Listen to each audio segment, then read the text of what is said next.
Economics क्या है और इकोनॉमिक्स की पढ़ाई करना हमारे लिए इम्पोर्टेंट क्यों है? तुम्हें और मुझे इकोनॉमिक्स पढ़ के क्या मिलेगा? What will we understand out of it?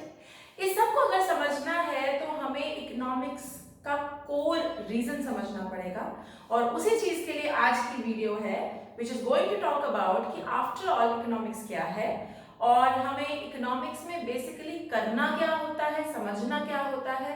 This entire video is going to talk about it. Welcome everyone, आप लोग देख रहे हैं इको वर्ल्ड डिजिटल क्लासेस। इस समय चल रही है micro economics series for standard 11th and in this video I am going to begin the second chapter. कई किताबों में पहला चैप्टर है, कई किताबों में ये सेकंड चैप्टर है।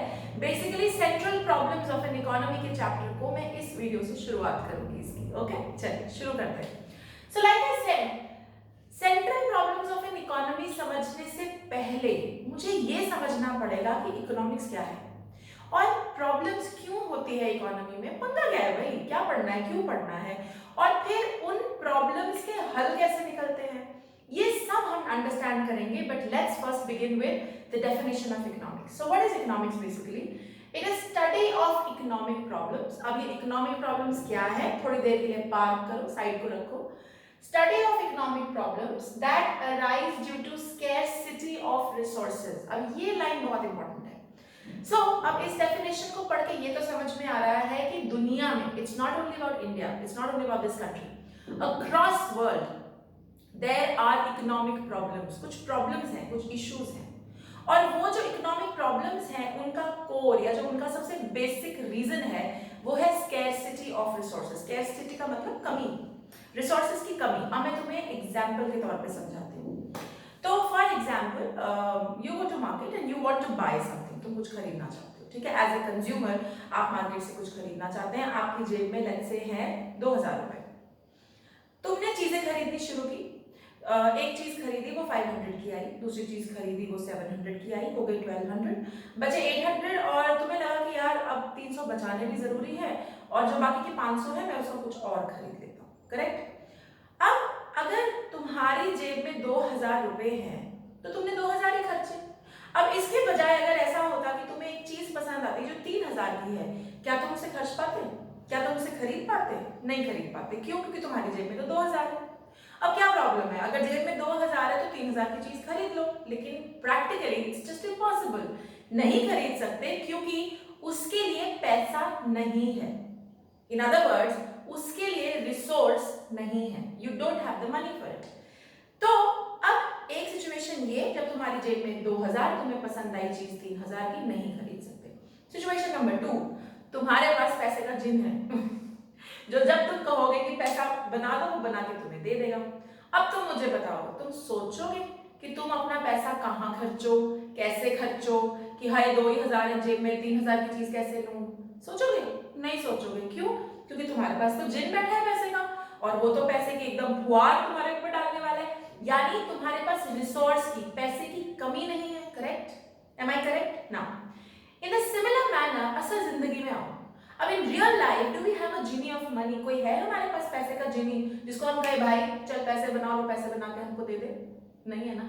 यानी कि हमारे पास लिमिटेड पैसा है। पैसा जो कि एक रिसोर्स है। रिसोर्स वो चीज होती है जिससे हम आगे अपना जीवन बेटर कर सकते हैं या अपना पैसे से पैसा कमा सकते हैं। All that is a resource. अब तुमसे बेसिक सवाल, पैसे का जिन तुम्हारे पास है नहीं तो मैं कह सकती हूँ ना कि हम सबके पास पैसा लिमिटेड है, यानी रिसोर्स लिमिटेड है। मतलब अगर आप सैलरीड है, if you are earning a particular money every month, तब भी लिमिटेड ही है ना, अनलिमिटेड तो नहीं है। अगर आप बिजनेस चलाते हैं तो भी लिमिटेड है। ज्यादा कम की बात नहीं है, रिसोर्स आपके पास लिमिटेड है। यानी कि at each point in time आपके रिसोर्सेज होते हैं लिमिटेड, ठीक है। और अब आते हैं आपकी इच्छाओं पर, आपकी वांट्स पर। Let's talk about that. बताओ वांट्स का क्या सीन है? नीड्स की बात नहीं बोली मैंने, वांट्स बोला। नीड्स और वांट्स में बहुत फर्क है। खाना खाना मेरी जरूरत है, मेरी नीड है, मेरी वांट है पिज्जा। Clear my point? रोटी खाना, पेट भरना is my need, but getting a pizza is my want. To drive a car, to have a car for transportation could be my need, but to drive a Mercedes Benz is my want.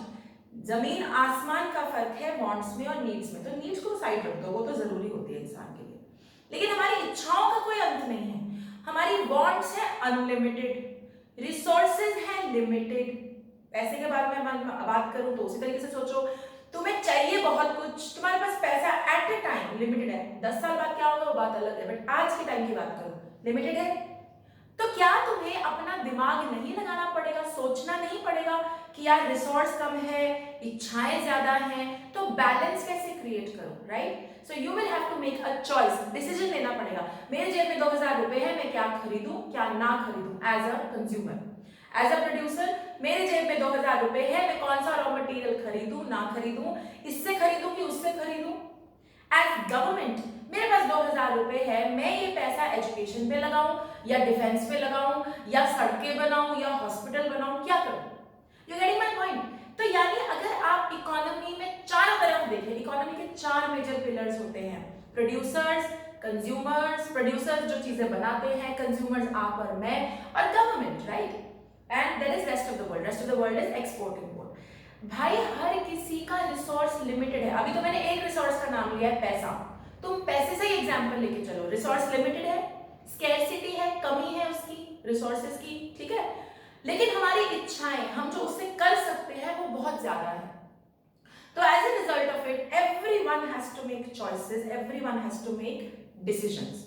अब ये economics क्या है? Economics में हम वो सारे problems के बारे में पढ़ते हैं जो इसलिए उपजती हैं because there is scarcity of resources. Problem है, रिसोर्सेज की कमी है, इसलिए कुछ प्रॉब्लम्स आ जाती हैं इकोनॉमी में, उनकी पढ़ाई को इकोनॉमिक्स कहते हैं, ठीक है? अब समझते हैं इकोनॉमिक प्रॉब्लम्स किन किन बलाओं का नाम है। चलो बात शुरू करते हैं। Poverty, poverty is an economic problem. क्यों है पावर्टी इकोनॉमिक प्रॉब्लम? हमारे देश को देखो, we have humongous population, look at our country. Do you think अगर हमारी कंट्री के पास अनलिमिटेड पैसा होता, अनलिमिटेड, तो पावर्टी नामक प्रॉब्लम रहती? नहीं रहती। क्यों? क्योंकि रिसोर्स की कमी नहीं थी, तो बांटने में भी कोई चॉइस नहीं करनी थी, मिल जाता सबको, बट ऐसा है नहीं। वी हैव लिमिटेड रिसोर्स और इसी चक्कर में पावर्टी है। Unemployment again an economic problem. क्यों है? क्योंकि नौकरियां लिमिटेड है, रिसोर्स लिमिटेड है, काम करने वाले जो लोग हैं, जो नौकरी चाहते हैं, वो बहुत ज्यादा है, तो रिसोर्स कम, इच्छा ज्यादा, there is a problem, there is a clash, unemployment is a economic problem. So if you look at all the problems of an economy, they are majorly, they arise, उनका जो मेजर कारण है arise होने का वो है scarcity of resources, क्योंकि resource कम है इसलिए वो इकोनॉमिक प्रॉब्लम्स आ रही हैं। पॉइंट नंबर 1 क्लियर है? ये बात क्लियर है?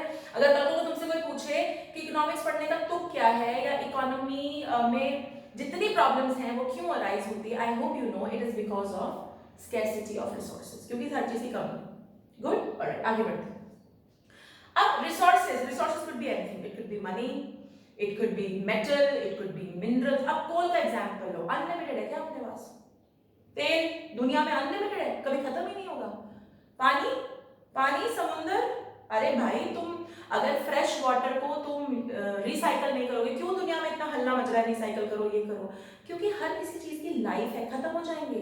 माना कि तुम्हारी लाइफ टाइम में तुम्हें कोल और पेट्रोलियम मिल रहा है, बट इट्स क्वाइट पॉसिबल कि कल को नेक्स्ट जनरेशन को ना मिले, राइट?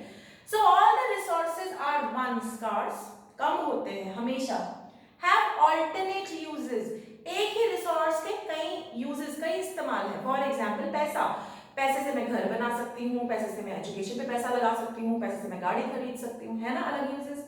सिमिलरली कोल, कोल से मैं थर्मल एनर्जी के प्लांट में कोल को लगा सकती हूँ, स्टील बना सकती हूँ, लोकोमोटिव्स में डाल सकती हूँ, अगेन मल्टीपल यूजेस। अब तीसरा एग्जांपल दूध, मिल्क इज अ रिसोर्स, दूध से मैं चाय बना सकती हूँ, घी बना सकती हूँ, बटर बना सकती हूँ, दही बना सकती हूँ। यानी at each point in time her resource के मल्टीपल यूजेस है, इसलिए तो दिमाग लगाना पड़ता है कि ये रिसोर्स कहाँ लगाए।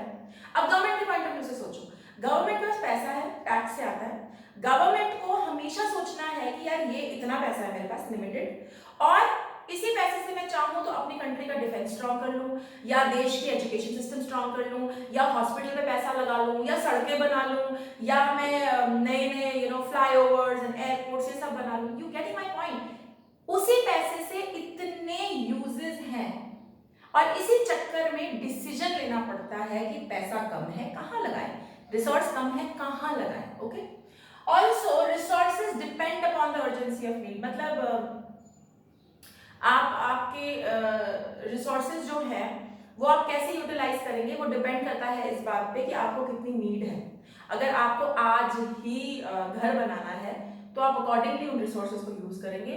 अगर आपको लगता है आप 5 साल बाद घर बनाएंगे तो आपको पैसा, मान लो मैं पैसे के एग्जाम्पल पे जाती हूँ क्योंकि पैसा बड़ी आसानी से समझ में आता है, you guys can understand it easily.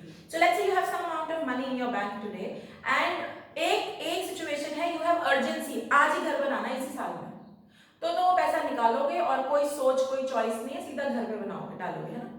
लेकिन अगर ऐसा है कि 5 साल बाद भी बना सकते हैं तो फिर वो पैसा हो सकता है आप बैंक पे रखें या आप किसी की एजुकेशन पे लगाएं या आप गाड़ी खरीद लें। मतलब what I am trying to say is कि रिसोर्सेज की यूटिलाइजेशन भी इस चीज पे डिपेंड करती है कि आपकी जो जरूरत है वो कितनी अर्जेंट है। जितनी ज्यादा अर्जेंट होगी उतना ज्यादा आप यूज करेंगे, नहीं होगी तो बाद के लिए टाल देंगे। Are we clear? ओके। जबकि हमारी जो वांट्स है वो अनलिमिटेड है, मैं पहले भी कह चुकी हूँ, हमारी इच्छाएं बहुत ज्यादा है, इसीलिए we have to make a choice at each stage, we have to make decisions at each stage।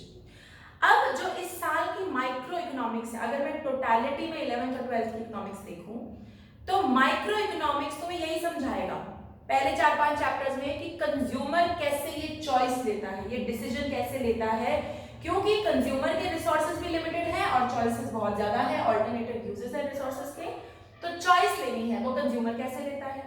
इसी साल माइक्रो इकोनॉमिक्स में you will also study how does a producer make his choices, how does he evaluate कि किस पे पैसा लगाएं किस पे ना लगाएं। And next year when we go to macro economics हम उसमें ये समझते हैं कि गवर्नमेंट ये डिसीजन कैसे लेती है, बैंक के डिसीजन कैसे लेते हैं, एक्सपोर्ट इंपोर्ट वाले ये डिसीजन कैसे लेते हैं, यानी जो नेशनल लेवल प्रॉब्लम्स हैं उनको हम कैसे डील करते हैं वो हम मैक्रो इकोनॉमिक्स में पढ़ते हैं। Clear? Are we clear? So you have to be, after this video you should be clear with the fact कि इकोनॉमिक्स पढ़ने का जो बेसिक तुक है वो ये है कि हर इकोनॉमी में across the world there are some problems and those problems arise because resources are scarce, कम है resources, they can be put to alternate uses, बहुत multiple uses हैं, and our wants are unlimited, हमारी wants नहीं खत्म होती, एक खत्म होती है दूसरी आ जाती है, इसीलिए हर समय पर हर pillar of the economy has to make decisions, has to make choices, और इन्हीं choices की समझ को, इन्हीं choices की पढ़ाई को हम economics कहते हैं। ओके, इकोनॉमिक्स काफी डिटेल है।